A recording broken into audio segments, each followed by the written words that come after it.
காவடியோட வரலாறு ஒரு சின்ன 2 நிமிஷம் மட்டும் சொல்கிறேன். நிறைய பேருக்கு இன்றைக்கி 400 காவடி 500 காவடி தெரியும். யாருக்கா 3 காவடி வந்தது தெரியுமா? 1966 அது வரைக்கும் கட்டளை காவடி பண்டாரத்தால் எடுக்கப்பட்டது. 66 தான் இப்போ இங்கே இருக்க பூசாரி ஐயாவை இருக்க இளங்கோண்ணன் தான் முதல்ல அந்த காவடி நகரத்தார், அதாவது அவங்க வீட்டுக்குள்ளே எடுக்கிறதாக அவங்களே எடுத்து அதை கொண்டு வந்தாங்க. நல்லா பார்த்துக்குங்க, 350 வருஷம் பண்டாரம் எடுத்ததை இவங்க தான் இந்த கட்டளை காவடி எடுக்கிறது இவங்க குடும்பத்தை சேர்ந்தது. நம்ம வீட்டில் நம்மளே எடுப்போம்னு சொல்லி கொண்டு வந்தது அவங்க தான், நடைமுறைப்படுத்தினது அவங்க தான், கொண்டு வந்தது அவங்க தான், நடைமுறைப்படுத்தினது அவங்க தான். 1966 1968 இப்போ இருக்க சாமியாடி ஐத்தானோட அப்பச்சி காவடி எடுத்தார். அதுக்கு காவடி கட்டி கொடுத்தது இந்த இருக்க சுப்பண்ணை, நம்ம சுப்பண்ணை தானிச்சவனி சுப்பண்ணை கட்டி கொடுத்தது. 1970 வரைக்கும் கட்டளை நகரக்காவடி கிடையாது, நம்ம நகரக்காவடி கிடையாது. சில பேர் சொல்கிறாங்க நகரக்காவடி முன்னாடி விடுப்பா பின்னாடி விடுப்பா, அவர் தான் முதல்ல போகணும். தெரிஞ்சுக்குங்க, 1970 வரைக்கும் நகரக்காவடி கிடையாது. கைக்கிளிய காவடியை வச்சு தான் நம்ம மரியாதை பண்ணி போயிருக்கிறோம். முதலியார் காவடின்னு அதுக்கு பேர். இன்றைக்கும் நம்மளோட ஒரு முதலியார் காவடி வருது, அது தேவோட்டைக்குள்ள ஒரு பெரிய மரியாதை. இன்றைக்கும் அந்த காவடி நம்மளோட வருது. நம்ம நகரத்தார் காவடின்னு சொல்லுவோம். அதில் பண்டாரம் ஒரு காவடி எடுத்துகிட்டு வருவார், முதலியாரோடு ஒரு காவடி எடுத்துகிட்டு வருவாங்க. முன்னோர்கள் காலத்தில் 2-3 காவடியும் அவங்க வந்திருக்கு. நம்மளுடைய அந்த முதலியார் காவடிக்கு தான் மரியாதை நடந்திருக்கு 69 வரைக்கும். 70 தான் நகரக்காவடி நம்ம நகரத்தார் இல்லை ஒன்றுமே இல்லாமல் இருக்கேன்னு சொல்லி 70 தான் ஏற்படுத்தினது. 71 ஆறாவையிலேருந்து சுப்பண்ணன் காவடி எடுத்திருக்காங்க. அப்போ நம்ம காவடியோட மொத்த எண்ணிக்கை மொத்தம் 3. 1971 3, இன்னைக்கு 300. 50 வருஷத்தில் 300. அப்போ இந்த காவடியோட மகிமையை பார்த்துங்க, காவடிக்கு எவ்வளவு அதோட சக்தி என்ன, இதெல்லாம் ஒரு பெரிய சங்கதியில் ஏற்படுத்தின பெரியவர்கள் இங்கே இருக்காங்க. அதனால் ஏன்னா அவங்கள முன்னாடி வச்சு சொன்னா தான் மற்றவங்களுக்கும் தெரியும், அடுத்த ஜென்ரேஷனுக்கு போகும். ஒரு பண்டாரம்ங்கிற ஒரு எடுக்கிறவரை நகரத்தாரா, அதுவும் அவங்க வீட்டு ஆளுகளாக எடுத்து ஒரு முறையை கொண்டாந்தது இளங்கொண்ணை. நம்ம இதில் 2வது காவடி போக 3வது காவடியை எடுத்தது சுப்பண்ணை. இந்த மாதிரி பெரியவர்களெல்லாம் இங்கே வந்திருக்கிறது இன்றைய சிறப்பு.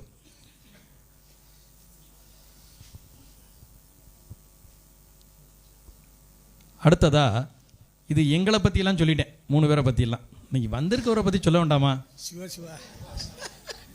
எல்லாத்தையும் பேசிட்டீங்க, அவரை பேசாமல் இருந்தால் என்னையான்? அதாவது சேரமான்னு ஒரு மன்னன் இருந்தார். சேரமான்னு சுந்தரை பற்றி தெரிஞ்சவங்க, சுந்தரரை பற்றி தெரிஞ்சவங்க சொல்லி தெரியும். சேரமான் மிகுந்த பக்தி சிவபெருமான்ட்ட. நடராஜருக்கு அபிஷேகம் பண்ணாமல், நடராஜருக்கு ஆராதனை பண்ணாமல் எதுவும் பண்ணுறதில்ல. திரு அஞ்சைக்களம் அப்படிங்கிற ஊர் இப்போ கேரளாவில் இருக்குது. அங்கே அவர் சாமிக்கு டெய்லி பண்ணி அபிஷேகம் பண்ணி நடராஜருக்கு எல்லாம் பண்ணி, நடராஜர் எல்லா எல்லா அவரோட பணிவிடைகள்லாம் முடிஞ்சதுக்கப்புறம் நடராஜர் சிலம்பு ஒளியை ஒழிக்க செய்வாராம். அதுக்கப்புறம் தான் இவர் சாப்பிடுவார். இவர் அப்பா இறந்து போகிறாரு. யூஸ்வலாக அப்பாவுக்கு பிறகு பையனுக்கு பட்டம் கட்டணும். பையனை கூப்பிட்றாங்க, எனக்கு இதெல்லாம் வேலைக்கு ஆகாது, நான் சிவத்துண்டு பண்ணுறேன், யார் என்னை நெருங்க வேணாம், நீங்கள் யாரை வேணால் வச்சுக்கங்கிறாங்க. இவர் நேரம் அஞ்சக்கலத்துக்கு புறட்டு வந்துடுறாரு. அங்கே போய் நடராஜர்கிட்ட உட்காந்து இவர் பணிவிட பண்ணிக்கிட்டு இருக்காரு, எனக்கு பதவியெல்லாம் வேண்டாம்னு சொல்லிவிட்டு. அடுத்தது அந்த காலத்தில் தெரியும், பதவி வேண்டாம்னா என்ன பண்ணுவாங்க, ராஜ பட்டத்து யானையில் விட்டு அதை மாலையை கொடுத்து யாருக்கு அது போடுதோ அதுதான் அவர் தான் இனிமேல் ராஜான்னு பட்டத்து யானைகிட்ட கொடுத்துட்டாங்க. யானை எங்கேயும் போல நேராக வந்துச்சு திரு அஞ்சைக்கிழம் கோயிலுக்கு. நேராக நடராஜர்கிட்ட போச்சு. இவர் கழுத்தில் போட்டுச்சு, சேரமான் கழுத்தில் போட்டுச்சு. எல்லாரும் சொன்னாங்க, அஞ்சைக்கிழ நாதர் உனக்கு கொடுத்துருக்காரு, நீ விரும்பி இல்லை அவர் விரும்பி நீ இருக்கேன்னாங்க. ராஜா பட்டம் மாரி உட்கார்ந்தார். அப்பேற்பட்டவர் ஒரு நாள் இதே மாதிரி பணிவிடை செஞ்சுக்கிட்டு வர்றாரு. ஒரு நாள் சிலம்பொலி ஒலிக்கலை நடராஜர்கிட்டேருந்து. ரொம்ப சங்கடப்படுறார். இத்தனை வருஷம் இல்லாதது இன்னைக்கு எப்படி அப்படின்னு சொல்லி அழுது புலம்புறார். அப்போ சிவபெருமான் சொல்கிறாரு, ஒன்றும் இல்லை, சுந்தரர் பாட்டு படித்தார், அதில் மெய் மறந்து இருந்துட்டேன்ப்பா, அதனால் நான் சங்கொலி ஒலிக்க முடியலன்றார். அதாவது மெய் மறந்துட்டார் ஆண்டவனே. அதே மாதிரி தான் பழனி சமூக சுந்தரன் இன்னைக்கு கரூர் சுவாமிநாதன் ஐயா ஓதுவார் அவர்களும் இன்றைக்கு 2.5 மணி நேரம் நம்மளை மெய்மறக்க வச்சுட்டாங்க. நமக்கு எந்த ஞாபகமும் இல்லை. 2.5 மணி நேரம். அது அவளுக்கு இன்னொரு பெரிய புகழும் உண்டு. நம்ம போய் ஒரு 5 நிமிஷம் பள்ளியாண்டோட்ட போய் நின்னோன்னா நம்ம வந்து காலரெல்லாம் தூக்கி விடுவோம். வந்தோடனே சாமியை பிரமாதமாக கும்பிட்டேன். 5 நிமிஷம் நின்றுக்கிட்டே இருந்தேன். ஒருத்தரும் பிடிச்சி தரல. எனக்கு அவ்வளோ சந்தோஷம். நமக்கு 5 நிமிஷம் சாமிகிட்ட நின்றுட்டா எவ்வளவு சிரமம். பள்ளியாண்டோட்ட போய் 2 நிமிஷம் நிற்கிறதுங்கிறது எல்லாருக்குமே தெரியும், நான் சொல்ல வேண்டாம். எவ்வளவோ ஏற்பாடு பண்ணியிருப்போம். எவ்வளோ ஏற்பாடு பண்ணாலும் மேலே போனால் செல்ல கொண்டு போகப்படாது. எல்லா ஏற்பாடும் புதுசுன்னு போயிடும். அடுத்து மேலே போய் அந்த ஆஃபீஸர் இருப்பார், இந்த ஆஃபீஸர் இருப்பார்னு போவோம். அந்த ஆஃபீஸர் அவன் யாராவது ஒரு விஐபியோட போயிருப்பார். இங்கே நம்ம என்ன விட்றன்னு தெரியாமல் தடுமாறுவோம். அவன் அருளால் தான் அவன் தாழ் வணங்கணும். அவர் கருணை புரிஞ்சாதான் நம்ம அவரை நல்லாவே சாமி கும்பிட முடியும். இல்லைன்னா ஒரு செகண்டில் தள்ளி விட்டுருவேன். அப்பேற்பட்ட புண்ணியமாக அவருக்கு முன்னாடி 30 வருஷத்துக்கும் மேலாக பள்ளியாண்டவர் முன்னாடி நின்று இதே இந்த தேவாரத்தையும் திருப்புகளையும் இவங்க பாடியிருக்காங்க. 30 வருஷத்துக்கு மேலே.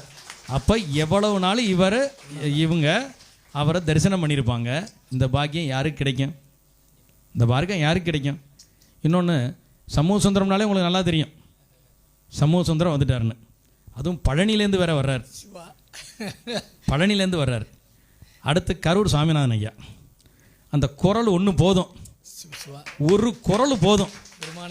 இந்த வசனமிக வேற்றி மறவாதேன்னு ஒரு போடும்போது நம்ம கீழே விழுந்துடுறோம். அவர் இன்னும் கொஞ்சம் நேரம் பாட மாட்டாரான்னு எல்லாரும் மணியை பார்க்குறாங்க. ரொம்ப நேரம் ஆயிடுச்சே அப்படின்னு. இந்த இன்னும் ஒரு 1/2 மணி நேரம் விட மாட்டாங்களா, இவங்க 9 மணிக்கு முடிச்சிடுறாங்களே அப்படின்னு. நீங்கள் ஐயா ஒரு 10 நிமிஷம் கழித்து பேசுங்கன்னாங்க. அண்ணாமலை வந்து சொல்லிட்டு போனாங்க, நீங்கள் ஒரு 10 நிமிஷம் கழித்து பேசுங்க, அவர் பாட விடுங்க அப்படின்னாங்க. அந்த அளவுக்கு உங்களுக்கு இங்கே ரசிகர் பட்டாளம் நிறைய இருக்குது. உங்களோட பாட்டுக்கு எல்லாரும் தலைவணங்கி எல்லாரும் மெய்மறந்து இன்னைக்கு இருந்தோம். உங்கள் எல்லாருக்கும் பழனியாண்டவர் ஆசீர்வாதம். ரெண்டு பழனியும் சேர்ந்ததான், இங்கே 3 பழனியும் சேர்ந்ததான், எல்லாம் பழனி. தந்தையார் வந்து 48 வருஷம் பழனியாண்டவன் பணி செஞ்சவங்க. 50லேருந்து 98 வரலாம். அடியனுக்கு அந்த ஊரில் பிறந்து அந்த பெருமானுக்கு ஓடி ஓடி பச்சை பிள்ளை மாதிரி ஓடி போடி சன்னதியில் கருவறையில் பாடுவோம். இப்போ என்னமோ கருவூரில் ஒன்றே உட்கார வச்சு ஆசிரியர் ஆக்கிட்டாங்க. இல்லை, அதாவது நீங்கள் ஆசிரியர் இல்லை, நீங்கள் முதல்வர். அங்கே முதல்வர் ஆக்கியிருக்காரு. நீங்கள் ஆசிரியர் ஆக்கலை, முதல்வர் ஆக்கியிருக்காரு. நீங்கள் பழனியாண்டவருக்கு பாடினதுனால உங்களை முதல்வர் ஆக்கியிருக்காரு. அதாவது நேற்று சொன்னேன், திருப்புகழ் பாடினா எப்படி இளமையோடு இருப்பாங்கன்னு. பழனி சமூக சுந்தரனுக்கு ஒன்றும் குறைச்சல் இல்லை.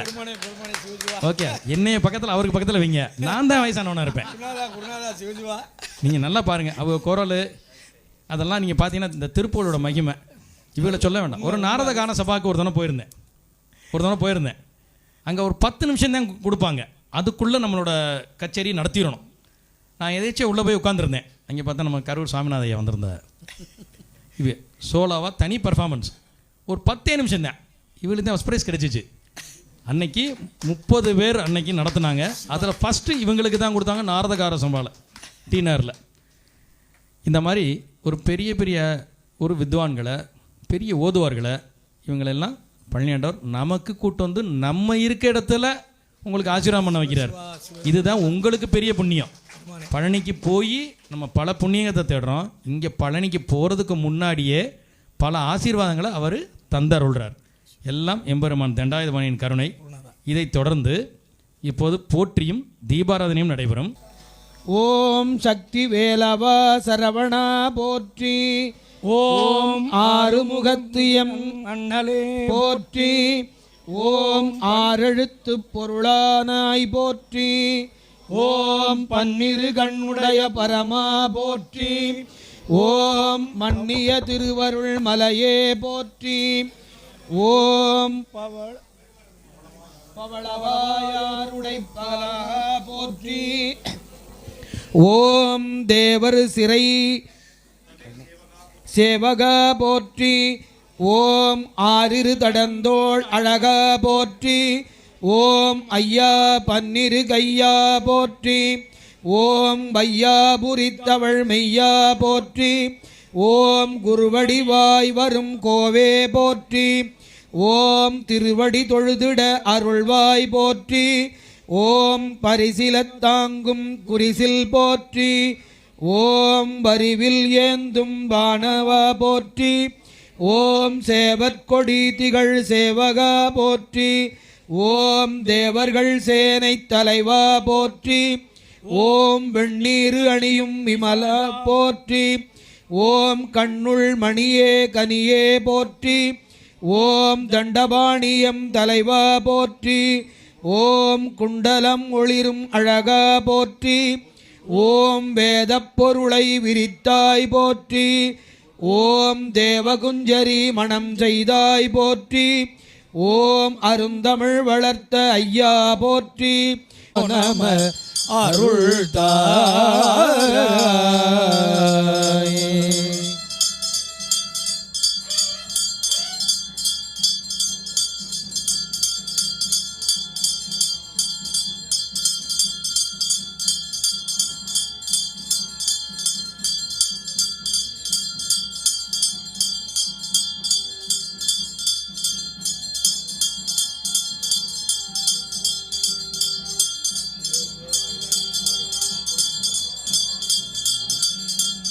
ஏறுமயிலேறி விளையாடு முகமொன்று.